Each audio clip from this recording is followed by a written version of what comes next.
자, 안녕하십니까. 오늘은 건축 시공 현장 실무 17차 시 강의를 진행하겠습니다. 자, 지난 시간에 사진에서 보는 것처럼 장선 설치에 대해서 배웠습니다. 장선의 길이가 2m 이상이 될 때는 2m 이내마다 블로킹을 설치해서 목재의 비틀림이나 변형을 방지한다고 했습니다. 이 블로킹을 설치할 때 일을 하기 쉽게 하기 위해서 연결 철물이라든가 이런 걸 사용을 하기도 하는데 연결 철물을 사용하지 않는 업자들이 많다고 설명을 했고, 이 장선 위에다가 OSB 덮개를 갖다 덮으면은 바로 2층 바닥이 되겠죠. 또 1층 바닥을 마루처럼 해서 동바리 기둥을 세우고 마루를 깔아서 장선을 걸고 18mm OSB를 덮개를 덮고 그 위에다가 벽틀을 설치해서 시공하는 경우도 있습니다. 특히 북미 지역은 워낙 춥기 때문에 바닥에서 올라오는 냉기를 차단한다든가 이와 같은 걸 위해서 1층 바닥도 장선을 걸고 덮개를 덮고 벽틀을 세우기도 하고, 우리나라도 경기도 양평이나 돈 있는 사람들이 짓는 전원주택은 1층은 마루를 깔아서 바닥 덮개를 덮고 시공합니다. 왜 그러냐 하면은 정원에서 데크 마루까지 올라가는데 계단을 5단이나 6단 만들려면 여러분들 앞에서 배웠다시피 기초를 지면에서 30cm 높게 해서는 불가능하죠. 그렇다고 해서 콘크리트를 굉장히 많이 쳐서 지면에서 1m나 1m 20 이렇게 높게 하기는 무리가 좀 가죠. 작업량도 많고 콘크리트 양도 많아지고, 그래서 기초를 내놓고 위에다 마루를 깔아서 1층 바닥을 높여줍니다. 높여주면 바닥에서 오는 냉기도 차단할 뿐더러 집이 덩그렇게 전원주택이 높아서 보기에도 운치가 있어 보이게 되죠. 근데 그 마루를 시공하게 되면은 안 해도 될 돈이 또 들어가기 때문에 서민들은 그렇게 하는 경우가 좀 드물어요. 드물고, 또 그러다 보면 이제 1층 바닥 아래가 동물들이 내려와서 살게 되는 현상이 일어나기 때문에 전원주택에서는 마루 측면도 다 벽체와 똑같이 막아버립니다. 그 다음에 오늘은 목조주택에 사용되는 용어는 주로 영어를 사용합니다. 잠깐 이제 용어를 알아보기로 하겠습니다. 이 용어는 왜 영어를 사용하느냐? 이 목조주택이라는 게 서구에서 왔기 때문에 영어를 주로 사용합니다. 사용하고, 우리가 참 헷갈리는 게 일반 건설 현장에 가면은 또 이거 일본어가, 짝퉁 일본어가 많이 사용되고 있죠. 뭐 근로자들이 그걸 많이 알면은 기술이 좋다는 식으로 과시하는 형식으로 사용하기도 하는데, 우리 목조주택 현장에 가면 주로 영어를 또 많이 사용합니다. 우리가 새기둥, 아까 지난 시간에 벽틀을 짤 때 스터드를 406mm 간격으로 세운다 그랬는데, 새기둥은 스터드, 그 다음에 깔돌이, 깔돌이는 플레이트, 윗막이보, 헤더, 윗막이보, 또는 넌너라고 사용하기도 합니다. 윗막이보는. 그 다음에 석가래는 이 갈비처럼 이렇게 나와 있죠. 그래서 네프터. 뭐 목조주택 또는 뭐 플라잉 레포터, 하늘에 이렇게 있는 날개로 이렇게 돼 있다. 플라잉 레포터, 뭐 레포터, 마룻대. 저 마룻대는 위에 그 우리가 흔히들 말하는 대들보를 얘기할 땐 보는 빔. 그다음 대공 그런지 마구리 장선, 뭐 이렇게 사용하고 있습니다. 사용하고 있고, 자 여기에 보면은 블로킹을 이렇게 바닥 장선이 되어 있죠. 되어 있고, 현재 1층 바닥에 마루를 깔고 하는 겁니다. 마루를 깔고 하는 거고, 자 우리가 바닥판 위에 먹매김 후에 벽틀을 세워서 1층과 동일한 방법으로 벽체 시공하고 지붕을 덮으면 2층이 되어버리죠. 자, 2층, 목조주택 2층은 1층 벽체를 세우고 장선을 걸고 그 위에 OSB 덮개 또는 뭐 미송 합판이나 이런 걸 덮을 수도 있습니다. 덮고 지붕을 갖다 덮으면은 바로 벽체를 시공해서 지붕을 덮으면 2층이 되어버립니다. 자, 그 다음에 부재 조립 시에 주의사항이 있는데, 벽체 재료는 2x4 또는 2x6 구조목을 사용하며 깔돌이, 윗막이보, 세기둥 등은 모두 같은 재료를, 벽체하고 같은 재료를 사용한다.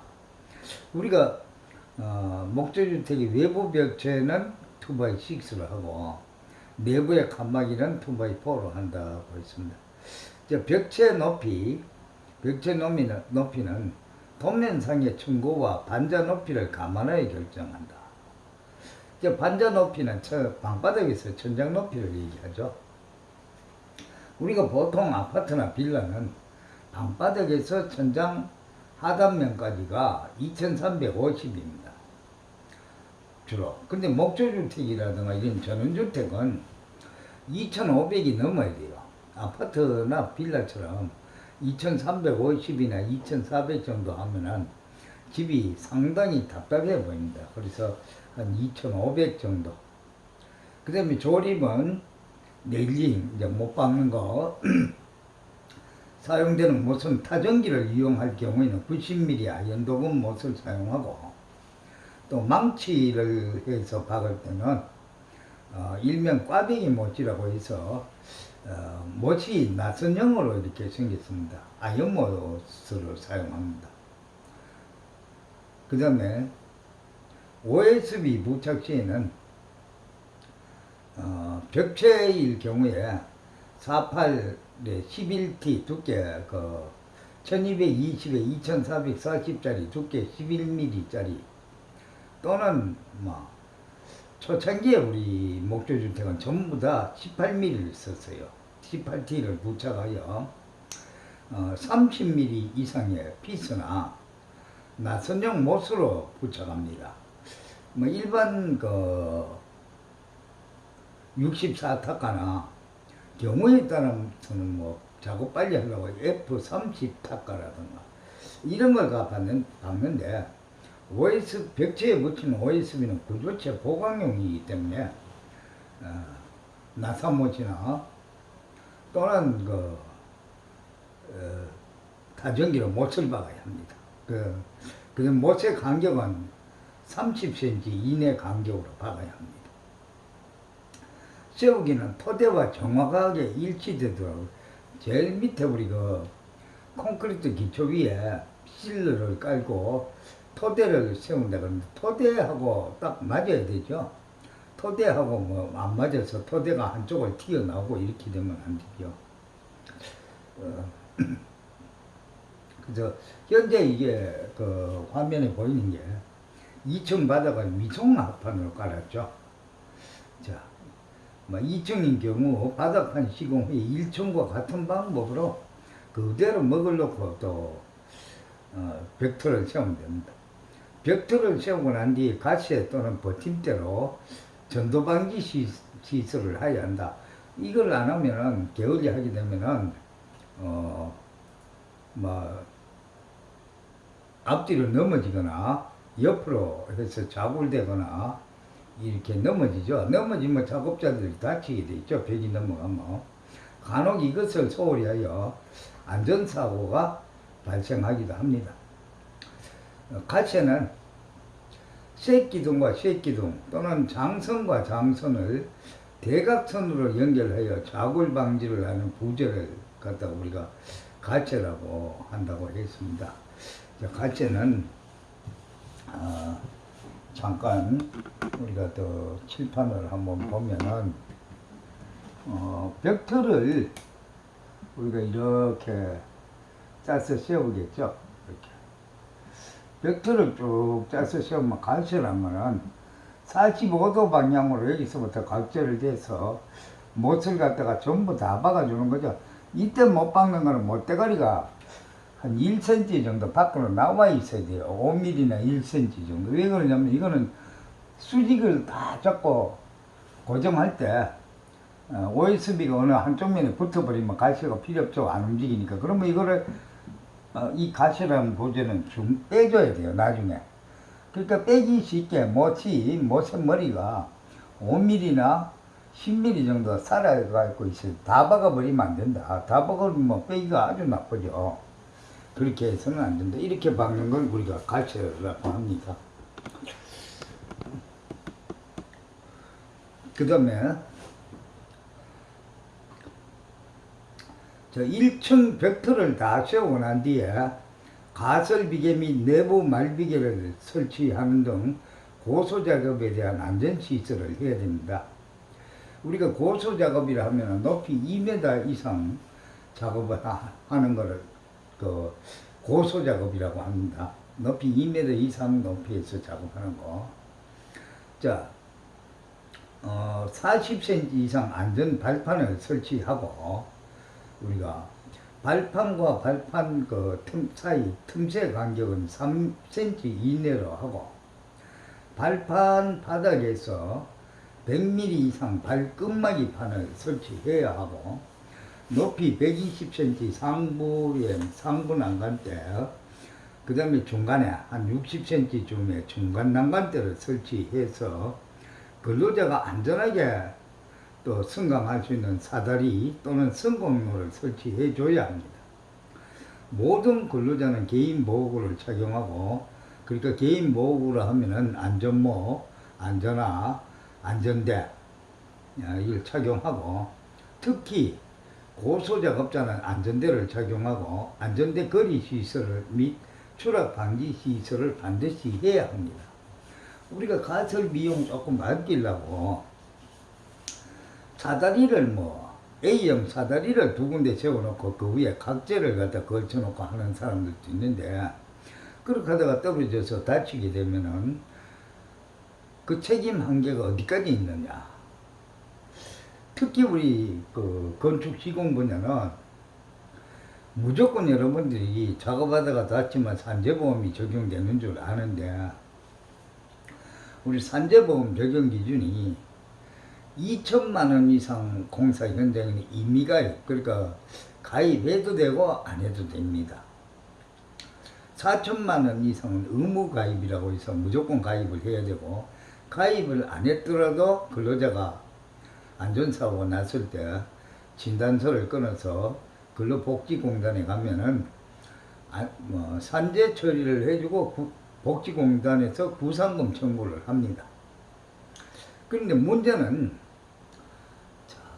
광급공사는 50만원, 100만원짜리도 산재보험이 다 들어가는데 개인공사의 경우에 공사 금액은 4천만원 이상이면 의무가입인데 건축 시공, 집을 짓는 현장에는 99제곱미터 미만은 임의가입입니다. 그러니까 가입해도 되고 안 해도 된다. 자, 가입이 안 된 현장에서 일을 하다가 다치고 나면은 산재 처리가 안 되죠. 물론 산재 처리는 사고 나고 난 뒤에 근로자 복지를 위해서 있는 거기 때문에 사후에 가입을 해도 됩니다. 그런데 대부분의 사람들이 그걸 모르고 사후에 가입을 해주면 좋은데 공사업자가 잠수를 타버린 경우가 있습니다. 그러니까 사고가 당장 대형 사고 나쁘고 나면 건축주는 공사업자한테 밀어버리고 공사업자는 도망을 가버립니다. 겁이 나니까. 그렇게 되면은 산재 처리도 못 받고 개인 의료보험으로 치료를 해야 됩니다. 제가 아는 한 사람이 이길재라는 사람인데 인천 부평 동화 아파트에 살고 있습니다. 강원도 속초에 전원주택을 지었는데 양력 3월달이니까 강원도 속초는 굉장히 춥습니다. 그 업자가 아니고 이 친구는 근로자인데 세 사람이서 아침에 7시에 출근을 했죠. 추우니까 드럼통에 불을 놔놓고 세 명이서 등을 대고 이렇게 불을 쬐고 몸을 좀 녹여서 커피 한잔하고 그렇게 현장에서 작업을 합니다. 그런 중에 그 세 명 중에 한 명이 플라스틱 통을 하나 드럼통에 던져놓은데 그게 신나통이었습니다. 갑자기 불길이 확 치솟으니까 던져놓은 사람은 뒷걸음질 쳐서 피했고 두 사람은 옷에 불이 붙었습니다. 옷에 불이 붙어서 몸 전체가 화상을 입고 했는데 겁이 나니까 공사업자는 도주를 해버렸고 건물 주인은 업자가 다 책임지기로 했다고 오리발을 냅니다. 그냥 치료도 못 해주겠다. 공사업자가 다 책임지기로 했다. 이렇게 해서 의료보험으로 치료를 했는데 이길재라는 친구를 제가 그 사고 나고 1년 후에 만났는데 온몸이 얼굴을 제외한 전체 몸이 검정색으로 돼가 있고 피부 조직의 그 주름 때문에 거북이 등처럼 하얀 실금들이 있고 우측 다리 인대가 녹아서 목발을 짚고 있었습니다. 그래서 그 친구가 1년을 치료를 하면서 의료보험으로 치료를 했답니다. 그렇게 하고 나니까 가정이 완전히 파탄이 나버려요. 돈 벌던 가정이 그렇게 돼버리니까. 그래서 절대로 안전시설을 사다리나 이런 거 놓고 올라가서 하면 안 된다. 굉장히 큰 문제가 생깁니다. 그 다음에 구조부재는 항상 침엽수를 사용합니다. 옛날에는 목재를 우리가 이렇게 배웠습니다. 오크는 어떻고, 삼나무는 어떻고, 목재의 성질을 배웠는데 지금은 그럴 필요가 없습니다. 침엽수냐, 화렵수냐, 그것만 알면 됩니다. 침엽수는 목질이 부드러워 건조 수축에 대응할 수 있어 구조용으로 사용하고, 활엽수는 목질이 단단하여 가구용이나 내장재로만 사용이 가능합니다. 활엽수로 갖다가 구조재로 사용을 했을 경우에는 목질이 너무 단단해서 수축력에 대응할 수 없어서 집이 비틀어지거나 문제가 생깁니다. 그래서 구조용은 전부 침엽수다.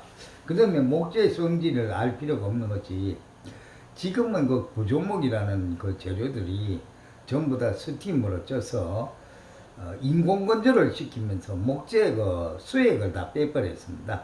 그러니까 소나무에 있는 송진을 다 빼버리면 목재의 비틀림이 없어져요. 거의 없어진다. 그래서 항상 우리가 구조재는 함수율이 15% 미만짜리 구조재를 갖다 써라. 그 다음에 그렇게 건조를 시켰기 때문에 굳이 목재의 그 나무 수종에 따른 특성을 알 필요가 없다.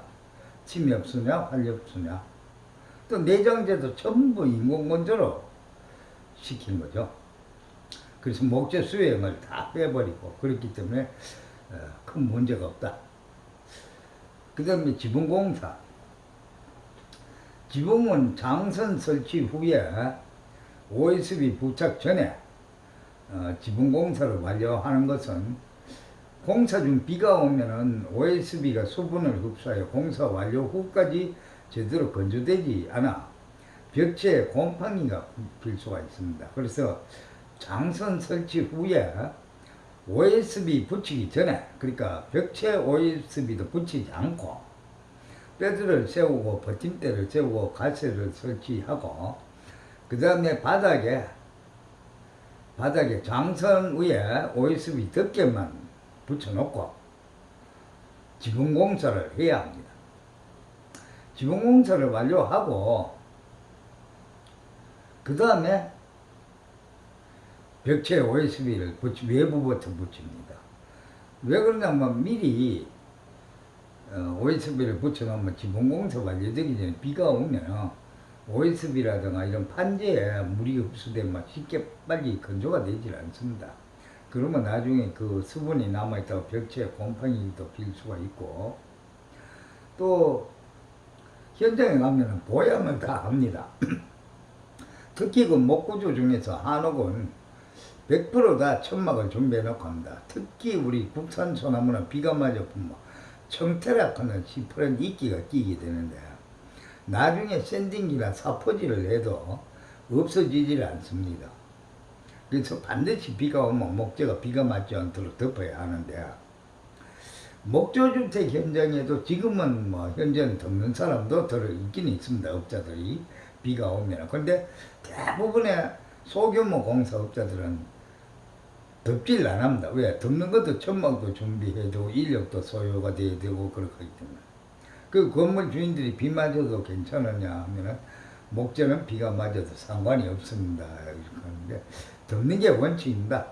덮을 때 덮더라도 벽체 OSB는 지붕이 끝나고 하는 게 좋다. 시공 순서는 대공 설치, 마룻대 설치, 석가래 설치, 천마 돌림, 박공, 합판 부착, 후레칭 물바지 설치하고 아스팔트 시트 방수하고 싱글로 마감합니다. 지금 현재 보면 벽체 우리 벽틀을 채워놓고 이와 같이 그 발판을 깔으라 합니다. 요 발판과 발판 틈새 간격이 3cm 이내가 돼야 되고, 그래서 발판은 발끝막이판이 100mm 이상 있어야 되고 중간 난간대, 3번 난간대가 이렇게 설치가 돼야 됩니다. 그래서 이와 같은 안전시설을 반드시 하고 해야 됩니다. 자, 석가래 설치 계획. 박공벽 세우기 미리 계획된 시공도에 따라 정확히 설치하여 시공한다. 박공벽을 설치할 때는 먼저 천막 마감이나 외벽 마감 등을 고려하여 설치하고 한 번에 세운다 그랬는데, 자, 여기 무슨 소리냐면은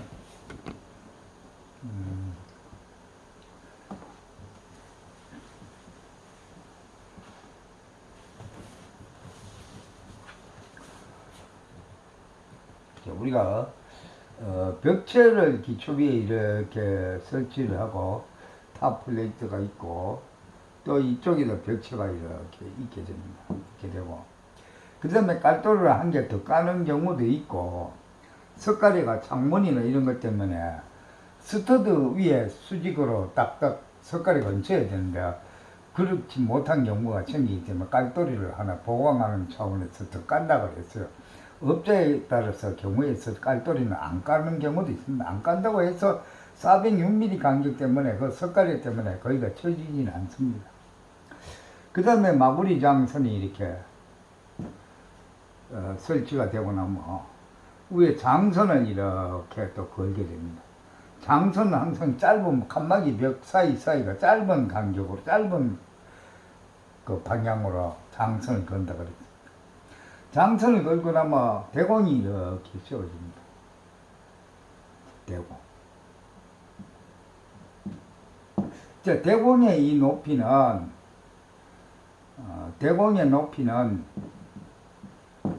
전체 우리 전체 지붕 구간의 4분의 1이다. 그러니까 지붕 넓이에 지붕 폭의 4분의 1이다. 자, 요 높이가 이 전체 석가래 천막 끝단까지 해서 4분의 1로 하였을 때, 뭐 이게 10m 같으면 이게 대공의 높이가 2m 50이 되겠죠. 그렇게 했을 때 우리가 지붕을 요 위에다가 얹어지는 것이 마룻대. 그 다음에 여기서 걸리는 게 이제 석가래인데, 요렇게 해서 석가래가 이렇게 걸리죠. 석가래가 걸리는데 이 각도가 얼마 정도 나오냐면 요렇게 했을 때 여기 한 30도에서 32도 정도 나와집니다. 각도가. 그럼 왜 요 4분의 1 정도를 하냐면은 여러분들 아마 태양광 요즘 많이 봤을 겁니다. 태양광의 경사 각도하고 거의 비슷한 각도다. 왜 그러냐면 우리나라 태양의 남중 고도각이 서울에서 제주도까지가 30도에서 36도 범위 안에 있습니다. 그러면 태양으로부터 빛을 받았을 때 직각면으로 가장 일사광을 많이 받는 각도다. 그러니까 적설이 눈이 쌓여있을 때 가장 쉽게 빨리 녹아내리는 각도다. 뭐 가끔 눈 때문에 우리 내려앉은 것도 있고 경주에 그 오천 마구난 리조트 같은 거 철골 지붕인데도 내려앉았을 때 그 각도가 한 15도 정도밖에 안 되죠. 그럼 눈의 무게에 의해서 철골 지붕도 내려앉습니다. 그래서 이 각도는 상당히 중요하다. 뭐 일본 후지산처럼 눈이 그냥 뭐 폭설이 굉장히 많이 내리는 지역 같은 경우는 뭐 경사각도를 한 45도 정도 줘서 태양에 의해서 녹아내리는 것이 아니고 자연적으로 눈이 쌓이지 않고 흘러내리는 각도를 합니다. 하고 그 다음에 지붕 반자 높이하고 고려를 해서 벽틀의 높이를 결정해라 하고 앞에 서 있는데 천장 높이가 이렇게 되면은 처마가 이렇게 내려오죠. 경사가 있으니까 벽틀보다는 많이 내려오게 돼요. 그래서 벽틀을 짤 때는 요걸 갖다가 그림을 한번 그려보든가 해서 창문틀이 안 가려지는 높이에 처마가 끝이 나야 되죠. 이게 만약에 나오는 게 뭐 우리 1m 이내에서는 건축법에 면적이 산입이 안 된다고 그랬어요. 정말 이래가. 보통 전원주택의 목조주택은 한 60cm 밖에 아니에요. 왜 60cm 마냐면 1m 이내는 건축 면적이 산입도 안 되는데 왜 60cm를 하느냐. 건축 자재가 3,600, 2,400 전부 이렇게 나오죠. 자재 소모가 가장 적게 만드는 것이 공사업자의 입장이죠. 건축주의 입장은 뭐 소모가 되든 뭐 안 되든 내가 편리한 대로 하는 게 입장이고, 그래서 서로의 입장이 다릅니다. 그래서 공사업자들이 대부분 하죠. 그 다음에 그 박공벽이라 하는 거는 맨 끝에 양쪽 측면에 벽이 우리 지붕 모양대로 벽틀이 짜져야 되겠죠. 뭐 대공체문 옆으로 석가래 밑으로 전부 각재의 그 스터드를 세워야 그 삼각형 되는 부분에도 OSB를 부착할 수가 있죠. 그래서 천막 마감이나 외벽 마감 등을 고려하여 설치하고 한 번에 세우고, 특히 외장면에는 방습지 등은 먼저 시공하는 것이 중요하다 할 수 있다. 자, 바깥쪽에는 OSB가 붙고 방습지가 반드시 붙어야 합니다. 근데 마룻대는 석가래 치수보다 항상 한 치수 큰 것을 사용해야 합니다. 그 다음에 석가래는 마룻대에서 외벽 끝까지 거리에 천막 길이를 가산하여서 절단합니다. 도면상 특기가 없는 경우에는 지간 거리를 계산해서 제제목 치수를 갖다 결정하기도 하고, 필요에 따라 결합 철물을 사용할 수도 있습니다. 그 다음에 대공의 위치는 건축물의 길이 방향, 벽체 상부 중심에 세우고, 대공의 높이는 양쪽 천막 끝단 수평 방향 넓이의 4분의 1로 한다. 지붕 천막 넓이의 4분의 1, 즉 천막 끝에서 천막 끝까지 10m라고 하면 대공의 높이는 2.5m를 한다. 이유는 우리나라 태양의 남중고도각이 서울에서 제주도까지가 30도에서 36도로 일사량을 가장 많이 받는 각도다. 일사량 굉장히 중요하죠. 우리가 뭐 건물 안에 뭐 빛 같은 거, 그렇죠? 조명도 맨눈수 지하 주차장은 바닥에서 75cm 위에 75 룩수 이상이 나와야 됩니다. 건축법에.